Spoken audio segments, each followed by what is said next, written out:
Hello, good day everyone. Ang goal natin today ay makapag-set up ng VLAN sa isang campus network gamit ang VTP o Virtual Trunking Protocol.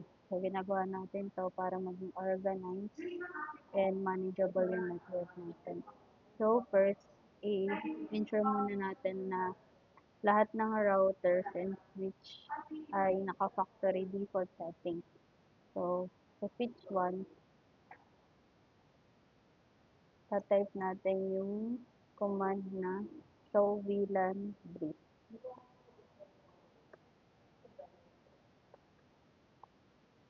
Then, as you can see, naka-default naman sila lahat. And then, next is show interface 0/1 switch port.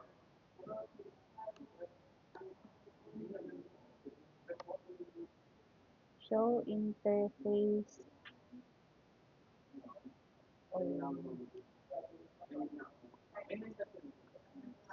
switch port.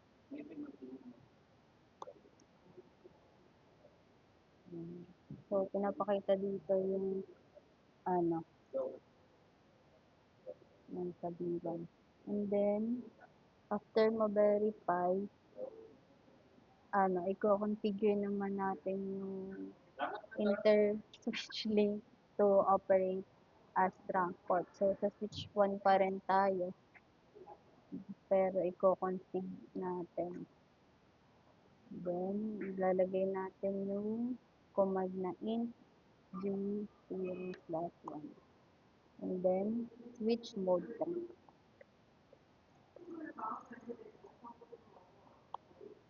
And then, lilipat tayo sa switch 2. I-configure din natin siya. Config. And then, ilalagay natin yung command na int g0/1 and then switch trunk incap dot 1 switch trunk switch trunk dot 1. Huwag natin kalimutan na i-incap muna bago natin i-switch mode trunk. And then, yung sa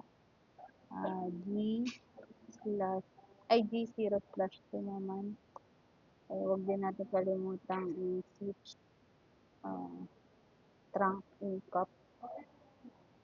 And then, switch mode trunk. And then, pumunta naman tayo sa switch 3.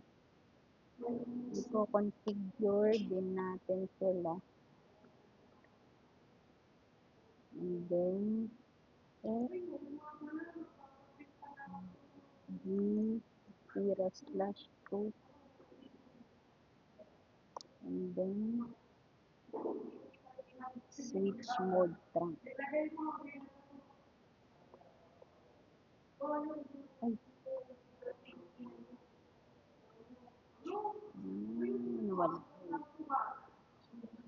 Switch mode trunk. Ayan.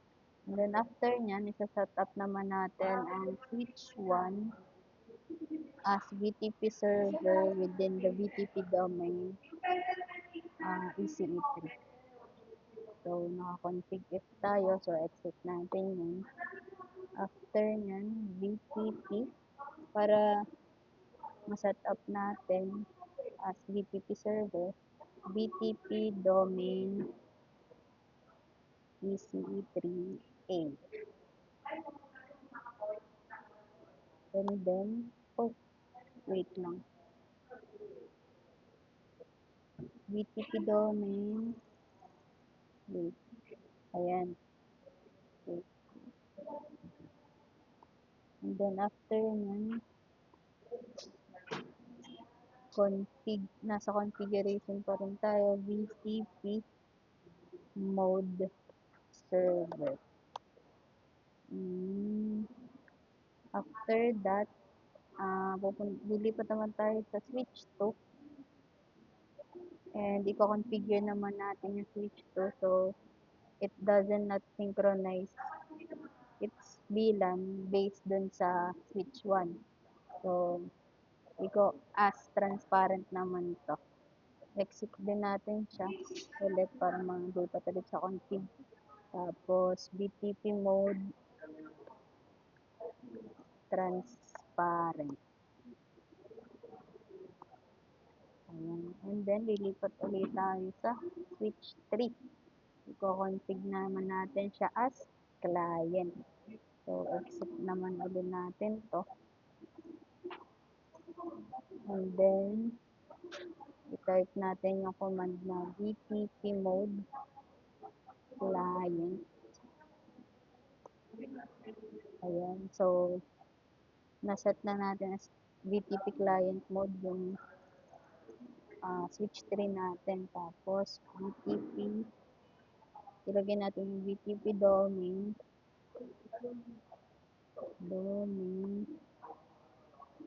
BTP 3. Ay! Valid. BTP 3. BTP.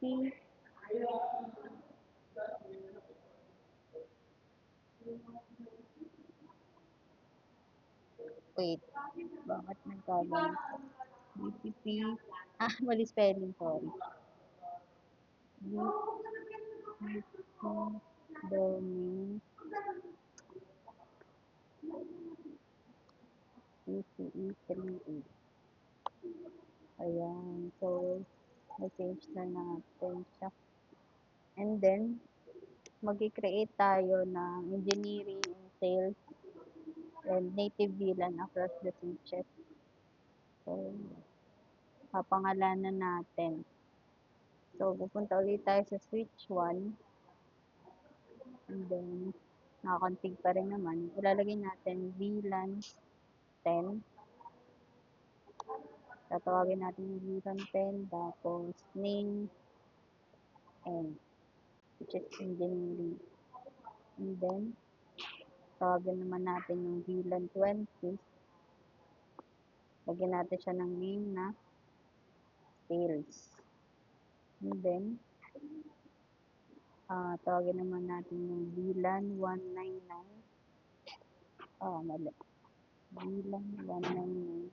Yung papangalanan natin siyang native.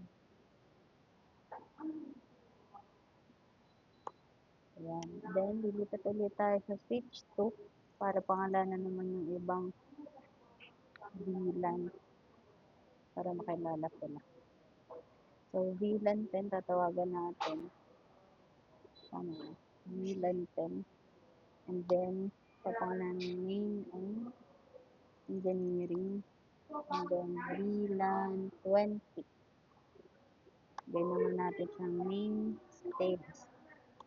Then, after nyan, VLAN 199 naman. Then, name, native. Ayan. So, para ma-confirm lahat ng VLAN, check natin sa switch 3.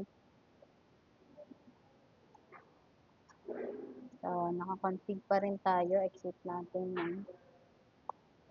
And then, show VLAN para ma-check natin. Show VLAN. Ayan. So, nakikita nyo dito, mayroon na sa VLAN 10, may engineering, sa VLAN 20 ang sales, and 199 ang native. And then, after nyan, for improved security, i-configure naman natin yung trunk link using yung VLAN 199 as native VLAN. So, pupunta tayo sa switch 1, i-configure ulit natin. Hit natin to. So, nasa configure na. Type natin ang interface. 0-1. Then, after nyan, ilalagay ang switch trunk. Switch trunk native VLAN 199. Ay, VLAN. Switch trunk native VLAN 199. Ayan. Tapos, ilipat tayo sa switch 2. Exit ulit natin. And then, type natin in 0/1. And then, switch trunk native VLAN 199. Ay, malis ko.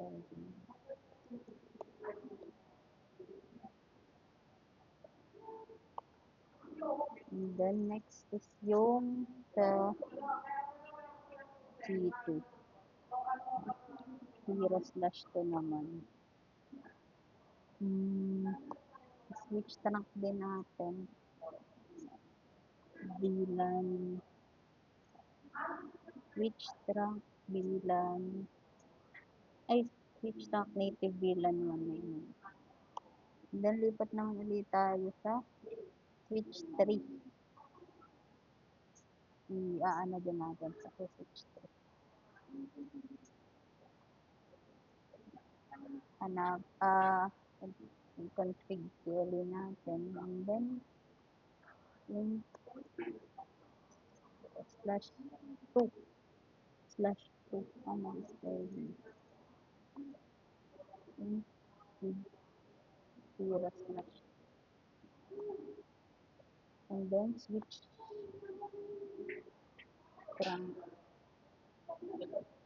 Switch trunk native VLAN 199.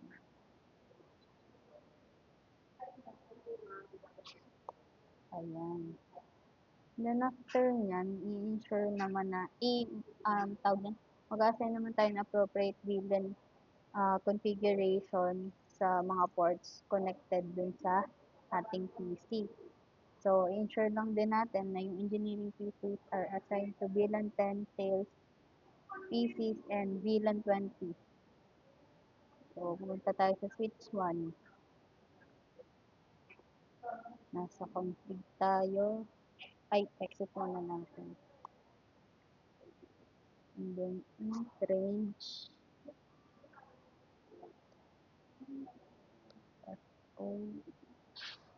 FO/1 to 2. Tapos, switch mode access.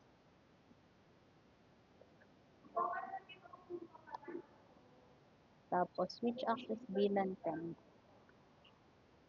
Switch access VLAN 10. Switch access VLAN 10. Sa switch 1 pa rin tayo. I-arrange ulit natin. Ay, hindi na pala. Mag-interface ulit tayo. F0/3 naman.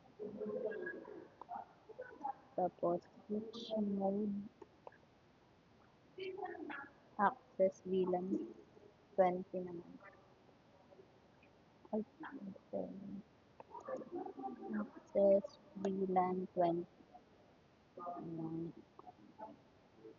Dami. Wait. Switch mode. Ay, switch access kasi. Switch access VLAN 20. Ayan. And then after nun, oh wait, mali. Switch mode access muna. Access muna. Tapos, tsaka yung switch access VLAN 20. Ayan. And then, lilipat tayo sa switch 2.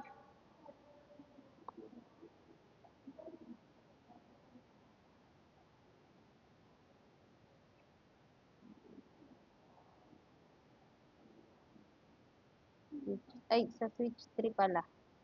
Sorry, di pa tayo sa switch 3.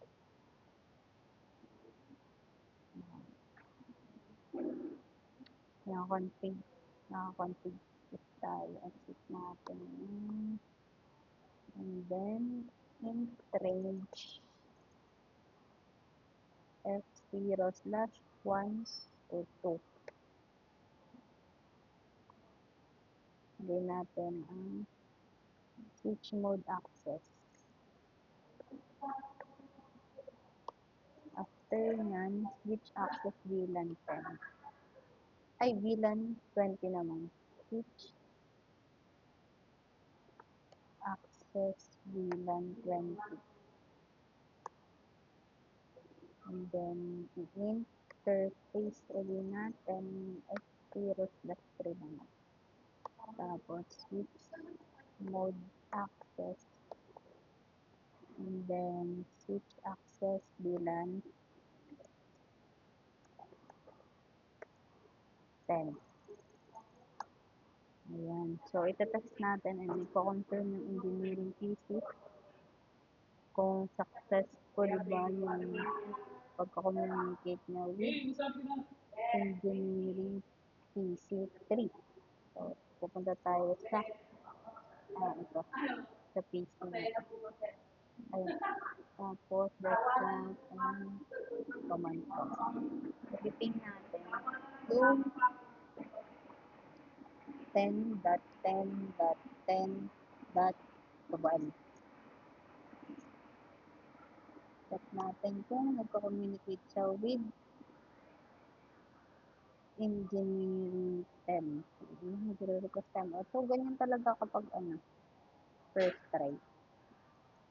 Check ulit natin. Ulit natin iping yung engineering 3 sa EP1. 10.10.1.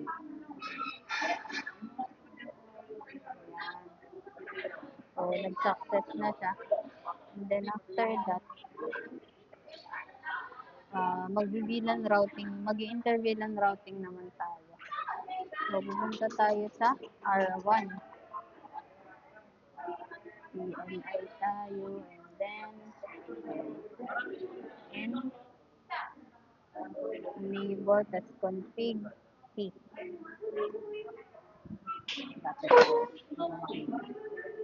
And then, after nyan, int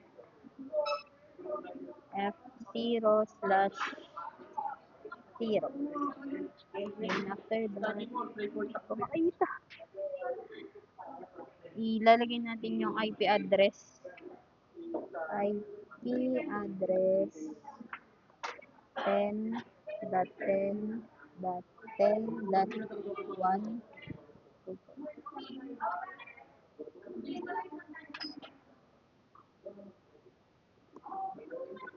.here. So, yung ginagawa natin to, sineset natin yung fast ethernet 0 slash 0 sa R1 to act as a default gateway for engineering department.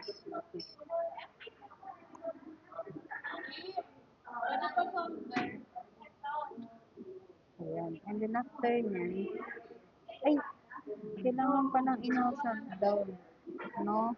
Ay, wala na. No shutdown. Ay, mali. No. No shutdown.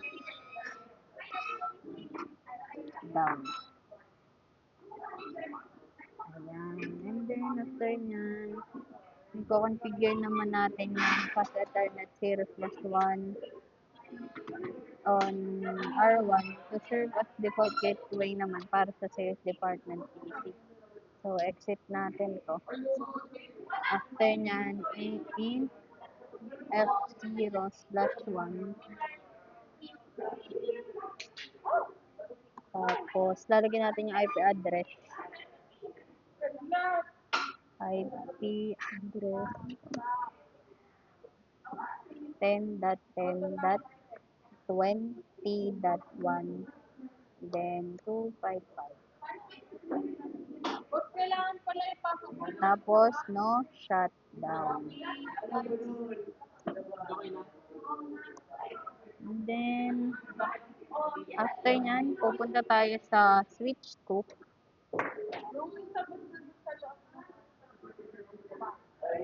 to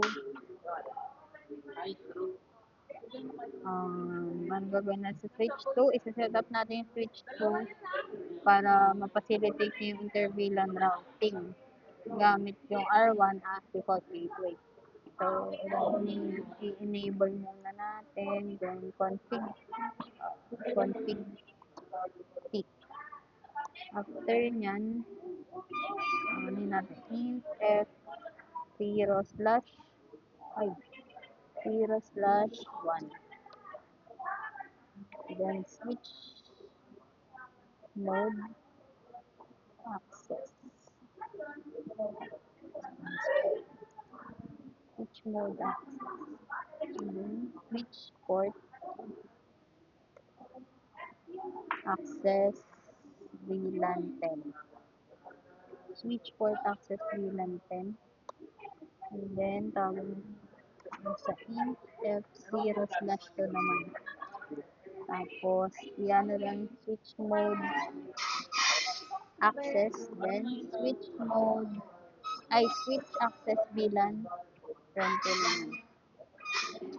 So, i-confirm naman natin sa engineering PC1 kung successfully ba na nare-reach niya yung router 1 interface for VLAN 20. So, pupunta tayo sa PC1.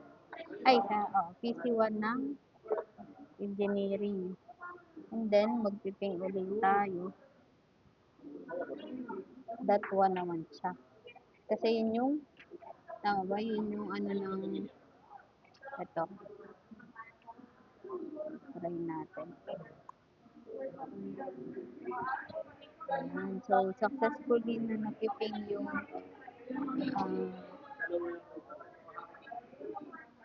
R1. So, it simply passes the traffic between two ports. So, ito magtetest naman tayo sa, anong tawag nito? Itetest naman natin rin ga-verify yung connectivity between naman dun sa engineering PC papunta sa sales. Sa sales 1. So, pupunta tayo dito pa rin pala sa engineering PC1. So, ipiping lang natin yung ano ng sales. Ito. Yung ano ng sales na to. Tayo 10.20.20 ay 10.10.20.1. Ayan. So, napiping siya. So, it means successful. It means na yung router ay ina-allow yung different departments to talk each other. So, ang final step naman natin ay i-disable natin yung interface F0/1 sa router naman natin. Okay. Sa router ba? Sa R1. So, exit naman natin to sa config int F0/1. Then, mga shutdown. Okay.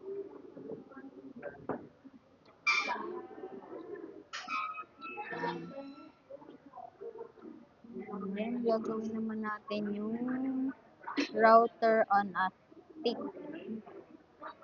So, mag-create and mag-configure tayo ng sub-interfaces on Fast Ethernet 0/0 R1 to serve as the default gateway for both engineering and sales PC. So, pumunta tayo sa R1. Ayan, naka-exit natin. And then, lagyan natin yung command na int F0/0. And then, no IP address. Then, no shutdown. ay mag-stay. Shut down. Yan. And then sa R1 pa rin tayo. Ano ba lang, int, ito naman yung lalagyan natin command, int f0 plus 0.1. Ay, ayan. And then after nyan, mag-encapsulation, gagamitin niya encapsulation, encapsulation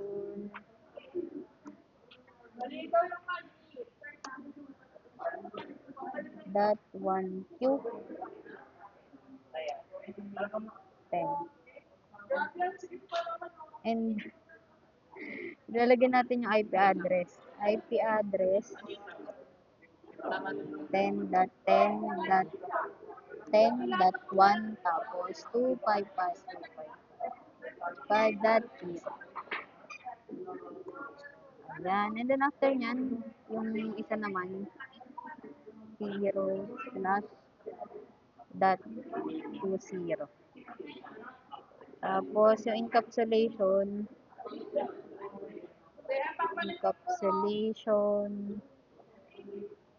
dot 1q 20 naman.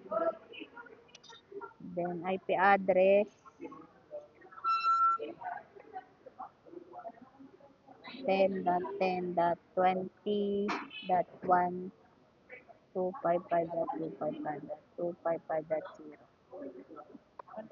Yan. And then after nyan, isa-set up naman natin yung fast Ethernet 0/1 sa switch 2 to enable inter-VLAN routing with R1 configure at the default gateway. So, sa switch 2 tayo, exit natin. And then, after nyan, interface 0/1. And then, switch trunk incap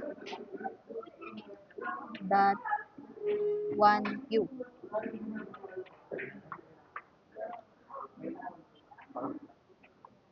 And then after nyan, switch port mode trunk. Switch port mode trunk. Ayan. So, after nyan, i-confirm naman natin kung yung engineering PC1 ay successful na nakapag-communicate with R1 interface assigned sa VLAN 20. So, pupunta tayo sa yung 1 ulit. Pupunta ulit tayo sa engineering 1 PC. And then, i-ano ulit natin to. Ay, ping. Ayan pa rin. Ayan. Tama ba? Nasa, so, as you can see, na piping successfully kasi nga, yung router ay nakakapag-handle ng multiple groups through one connection. Ngayon, pupunta ulit tayo. Then, ay, dito pa rin tayo. Iko-confirm pa rin natin kung meron pa rin sila communication sa stage 1. So, magpiping ulit tayo ng ito na, 10 naman. Kasi yun yung sa stage 1. Ayun. Ayun, sa dashboard na. So, ipiping ulit natin. After nyan, pupunta tayo sa router 1. So, i-disable natin yung interface fast Ethernet 0/0 sa dito nga sa R1 by using the shutdown command. So, exit lang natin to. After nyan, int 0, ay, 0 plus 0. Tapos, shutdown. Yan. After nyan, sa layer 3 switch naman. Option 3 daw ito. So, pupunta tayo sa switch 2. Nasa switch 2 tayo. And then, i-active natin yung layer 3 routing capabilities on the multi-layer ng switch 2. So, exit natin yan. And then, type natin IP routing. Then, after nyan, set up natin yung switch virtual interface sa switch 2 pa rin to enable routing between the engineering and sales VLAN. So, i-type natin in VLAN 10. Then, type natin ang IP address 10.10 ay, 10.10.1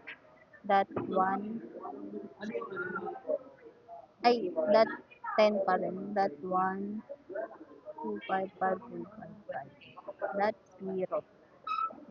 Tapos,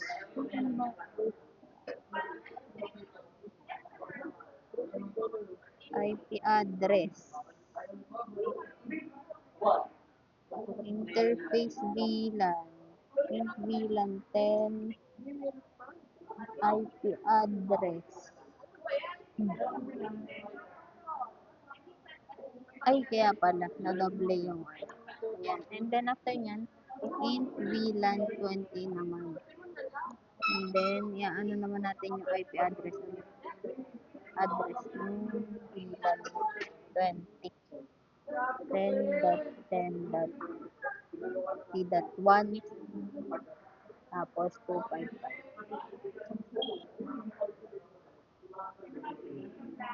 And then, para ma-confirm natin kung yung engineering 1 PC ay successfully nakakapag-communicate sa switch 2. Pupunta tayo sa engineering 1 PC and i-ping ulit natin.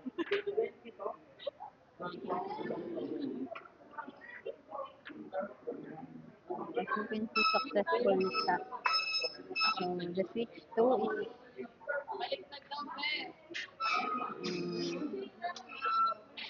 successfully na ping. And then after nyan, i-verify naman natin yung connectivity between engineering 1 sa sales. So, itatry ulit natin yung ito naman. Yan, successfully naman natin. So, ang gagawin naman natin ngayon ay ang Dynamic Host Configuration Protocol. So, ito yung network management protocol na automatically assign yung IP address and network configuration parameters like subnet mask, gateway, and DNS. So, sa isang device. So, enabling them to communicate.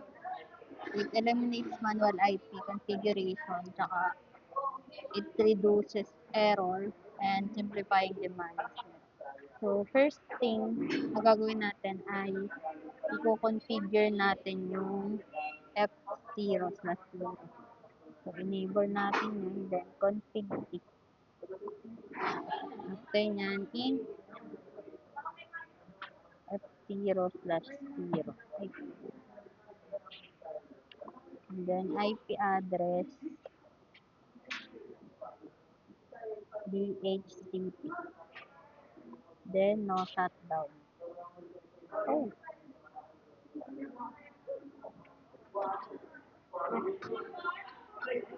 wait. Wait, ano yan? Ano nangyayari? No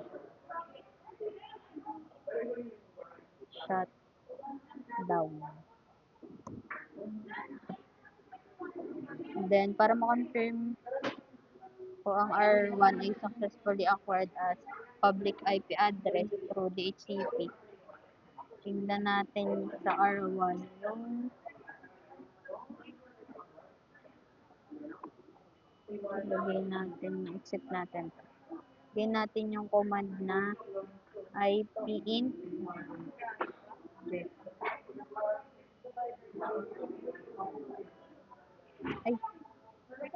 ay show wait yung show IP int bleed. Ayan. And then after nyan,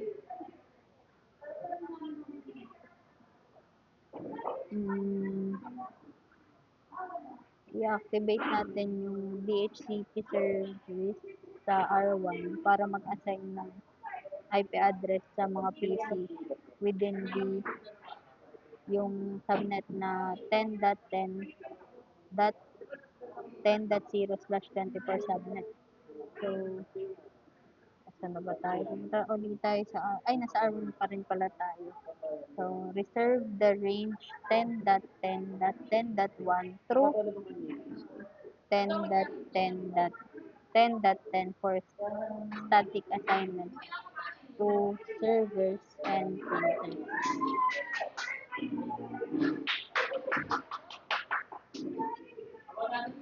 So, ilalagay natin i-enable, naka-enable na siya. So, i-configure natin siya. Config. And then, ilalagay natin yung IP, DHCP, excluded address.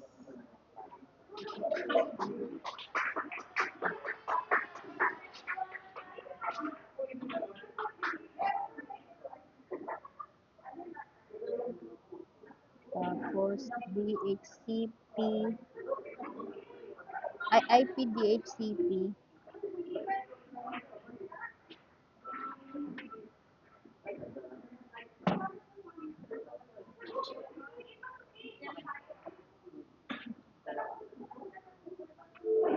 C3.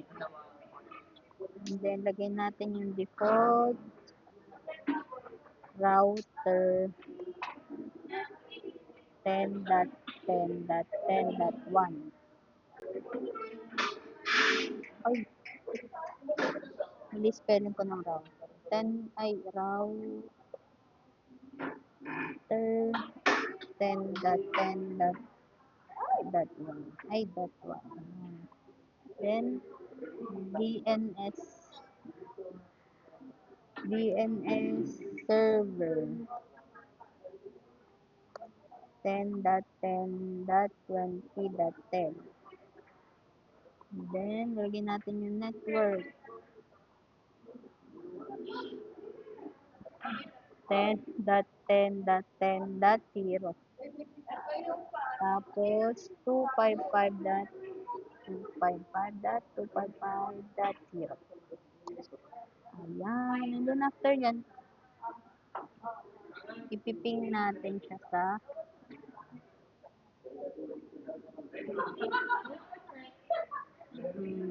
PC. Kahit anong PC dyan. Hanap tayo ng isang PC. And then ipiping natin yung ipiping. Tama, ipiping. So, and then after nyan,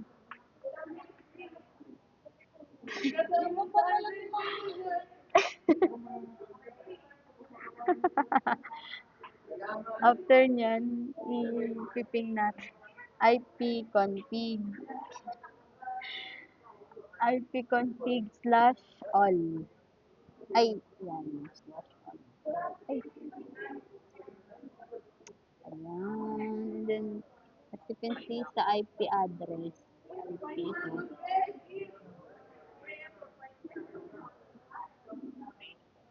And then, after nyan, para matest yung connectivity by pinging the DNS server using the hostname DNS server allows some times the DNS resolution to function.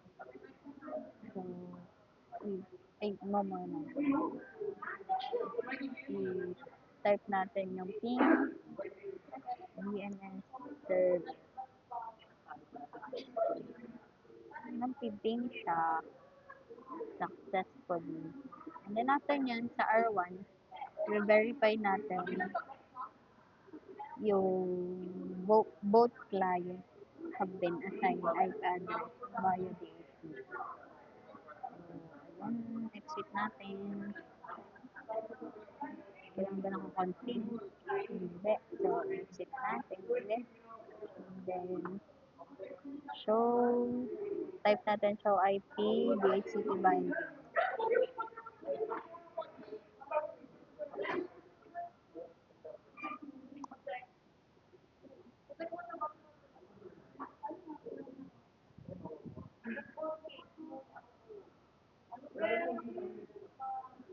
So, clean up. So, tutulong ko rin kayo to clean up or remove the DHCP server configuration from R1. So, an internal DHCP server will be used in the next section. So, baba lang tayo sa R1 and then after nyan, config C ulit. And then, lagyan natin no IP. DHCP pod. 3. And then, no IP DHCP excluded address. Ay, lagyan natin ng ganyan address.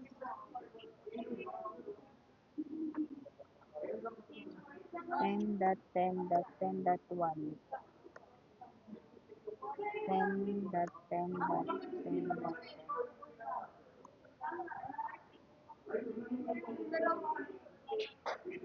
So, tignan natin sa PC1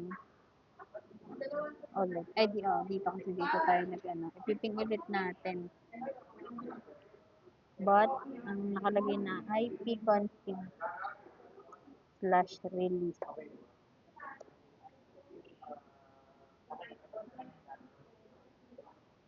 Para ma-release yung current IP address. Yan, nasa pinaka-0 nito. Ilagay naman natin, check natin kung yung renew config/renew.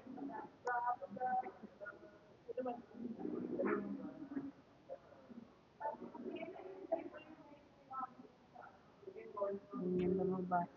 And then after yan, ito naman tayo sa external DHCP server. The server at 10.10.20.10 has been configured as DHCP server with its scope for the 10.10.10.0/24 subnet. So, after pala na ito, implement naman natin yung necessary configuration changes to allow PCs to obtain IP address from DHCP server at 10.10.20.10. So, punta tayo sa R1 ulit. And then, i-type natin yung int f0/1 and then IP helper address 10.10.20.10.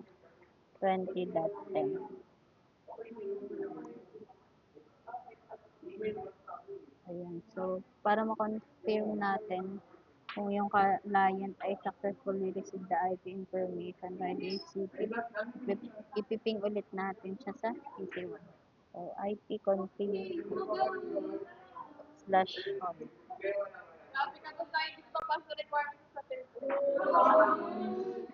So, ayan na siya config. Na-ping naman siya. And ito yung mga nakalagay. Wait lang. So, that's all. That's all.